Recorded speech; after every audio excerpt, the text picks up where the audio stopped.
الحمدللہ نحمده ونستعینه ونستغفره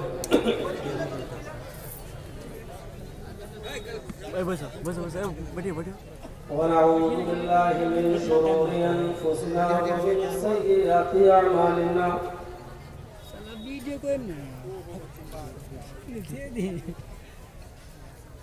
من يهده الله فلا مضل له ومن يضلل فلا هادي له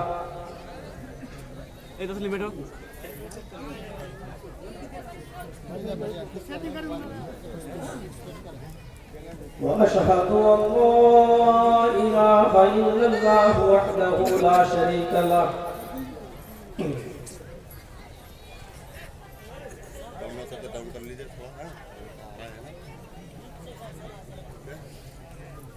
وأشهد أن محمدا عبده ورسوله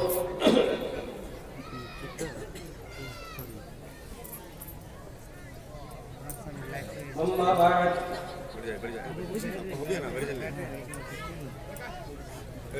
فإن خير الحديث كتاب الله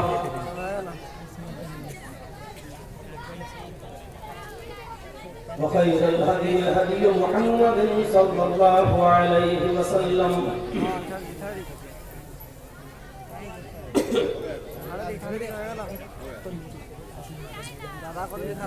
وشر الأمور محدثاتها وكل محدثة بدعة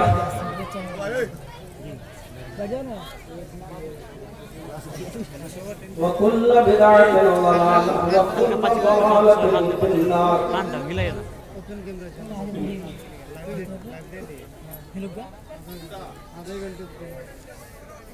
أعوذ بالله من الشيطان الرجيم بسم الله الرحمن الرحيم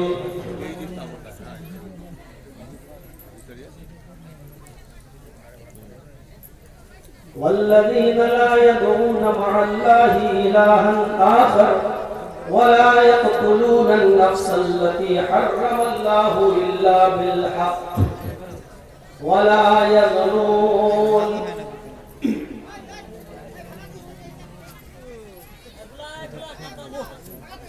رب اشرح لي صدري ويسر لي أمري واحلل عقدة من لساني يفقهوا قولي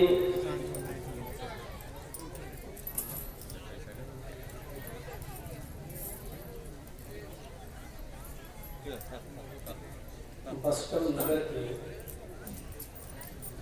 اس عظیم الشان اجلاس کے صدر محترم دیگر معقر و معزز و محترم اطراف و اکناف اور وہ جوار سے آئے ہوئے معزز سامعین حضرات، اسلامی خواتین، پیاری ماں بہنوں، قوموں، ملت کے ہدایت مند نوجوانوں، مستقبل کے ہونہار عزیز بچوں،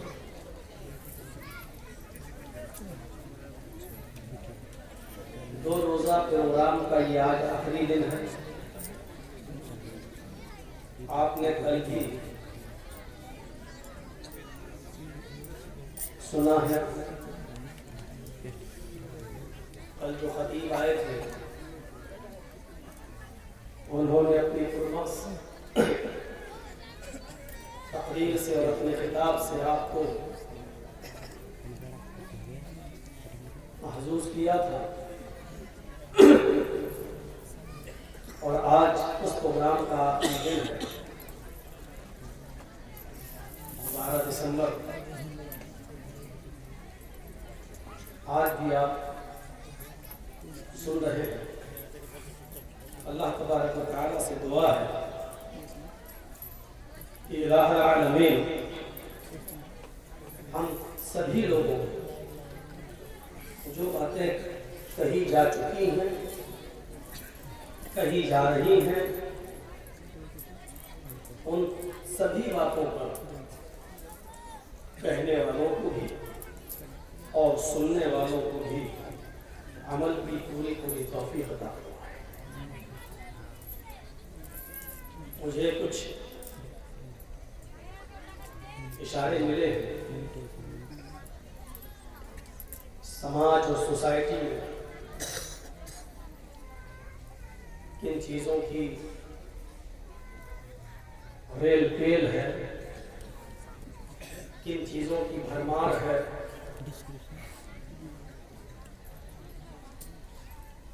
کون سی چیزیں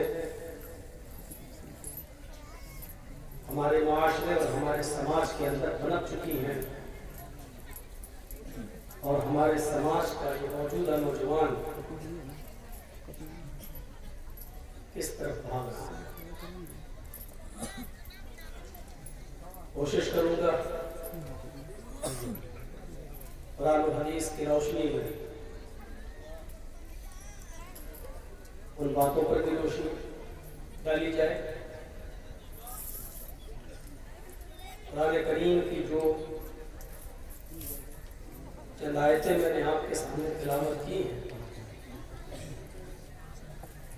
اللہ تبارک و تعالیٰ نے اس میں چند برائیوں کا ذکر کیا ہے اور ان سے بچنے کی تلقین کی.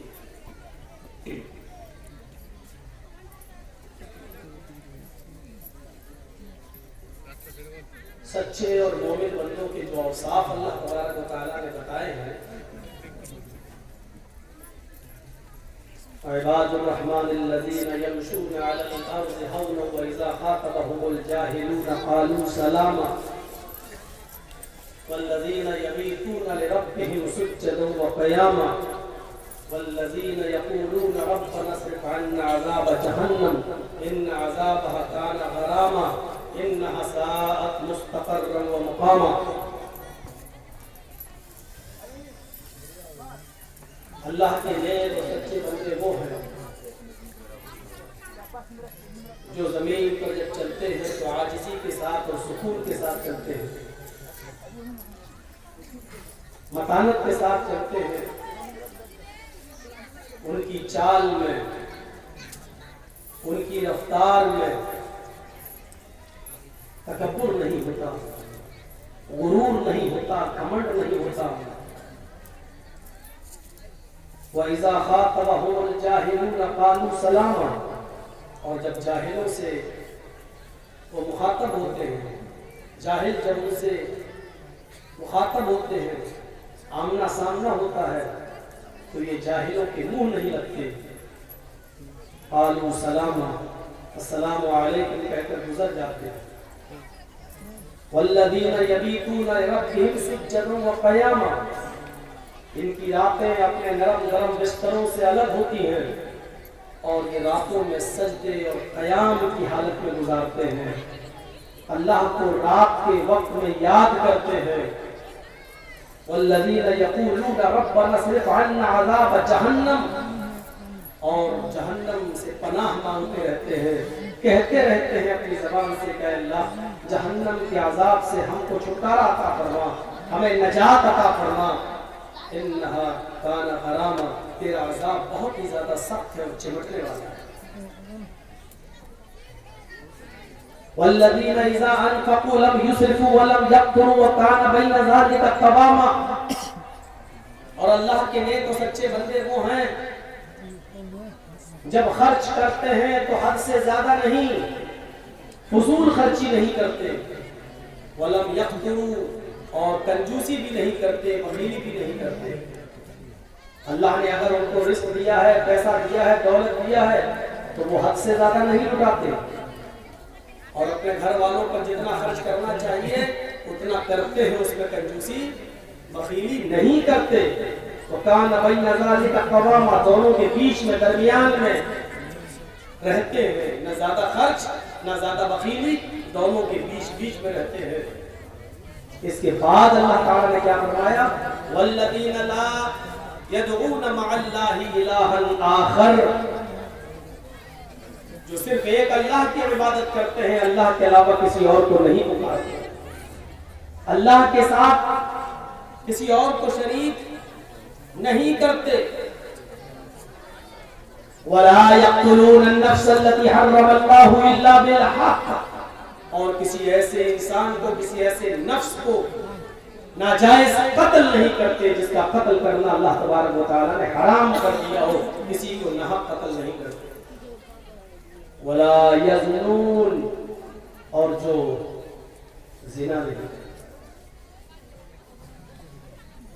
دیکھا جائے تو ایک طرف سے اللہ تعالیٰ نے اپنے مومن بندوں کی صفت، ان کے اوصاف، ان کے گن یہ بتائے. ایک حدیث میں آپ کے سامنے پڑھ رہا ہوں، اس حدیث کو امام احمد نے اپنی مسند کے اندر نقل کیا ہے. اس حدیث کے راوی حضرت معاذ ابن جبل رضی اللہ تعالی عنہ ہے. اس حدیث کو بھی ذرا سن لیجئے تاکہ دونوں قرآن کی یہ آیتیں اور اس حدیث کو سننے کے بعد بات کو آپ اچھی طریقے سے سمجھ سکیں اور مجھے اپنی بات کو آگے بڑھانے میں آسانی ہو سکے. وعن معاذ بن جبل رضی اللہ تعالی عنہ قال اوصانی رسول اللہ صلی اللہ علیہ وسلم بعشر کلمات لا تشرک باللہ شیئا وَإِن قُتِلْتَ أَوْ هُرِّقْتَ وَلَا تَعُقَّنَّ وَالِدَيْكَ وَإِنْ أَمَرَاكَ أَن تَخْرُجَ مِنْ مَالِكَ وَأَهْلِكَ وَلَا تَتْرُكَنَّ صَلَاةً مَكْتُوبَةً مُتَعَمِّدًا فَإِنَّ مَنْ تَرَكَ صَلَاةً مَكْتُوبَةً مُتَعَمِّدًا فَقَدْ بَرِئَتْ مِنْهُ ذِمَّةُ اللَّهِ وَلَا تَشْرَبَنَّ خَمْرًا فَإِنَّهُ رَأْسُ كُلِّ فَاحِشَةٍ وَإِيَّاكَ بِالْمَعْصِيَةِ فَإِنَّ بِالْمَعْصِيَةِ حَلَّ سَخَطُ اللَّهِ عَزَّ وَجَلَّ. حدیث لمبی ہے، ضرورت پڑے گی تو آگے کے الفاظ بھی پڑھ دیے جائیں گے، ابھی میں صرف اسی پر اکتفا کروں. اس حدیث کے اندر 10 چیزیں بتائی گئی ہیں، میں نے 5 کا ذکر کیا ہے ابھی آپ کے ساتھ. معاذ بن جبل کہتے ہیں کہ اللہ کے رسول صلی اللہ علیہ وسلم نے مجھے 10 چیزوں کی وصیت کی. اوصانی رسول اللہ صلی اللہ علیہ وسلم بعشر کلمات، 10 کلمات کی، 10 چیزوں کی ہمیں وصیت کی. پہلی چیز اللہ کے نبی نے ہمیں کیا بتائی؟ لا تشرک باللہ شیئا ان قتلت او حرقت. اے معاذ، اللہ کے ساتھ کسی کو شریک مت کرنا. یہ 5 چیزیں آپ کو بہت آسانی سے یاد ہو سکتی ہیں. 10 میں سے میں نے 5 ہی کا ذکر کیا ہے. ان 5 چیزوں کو آپ اپنے ذہن میں رکھیے گا. ضرورت پڑے گی تو میں کسی کو بھی کھڑا کر کے پوچھ سکتا ہوں کہ 5 چیزیں میں نے کیا بتائی. اس لیے اس کو ذرا غور سے سنیے. پہلی چیز لا تشرک باللہ شیئا، اللہ کے ساتھ کسی کو بھی اور کچھ بھی شریک مت کرنا.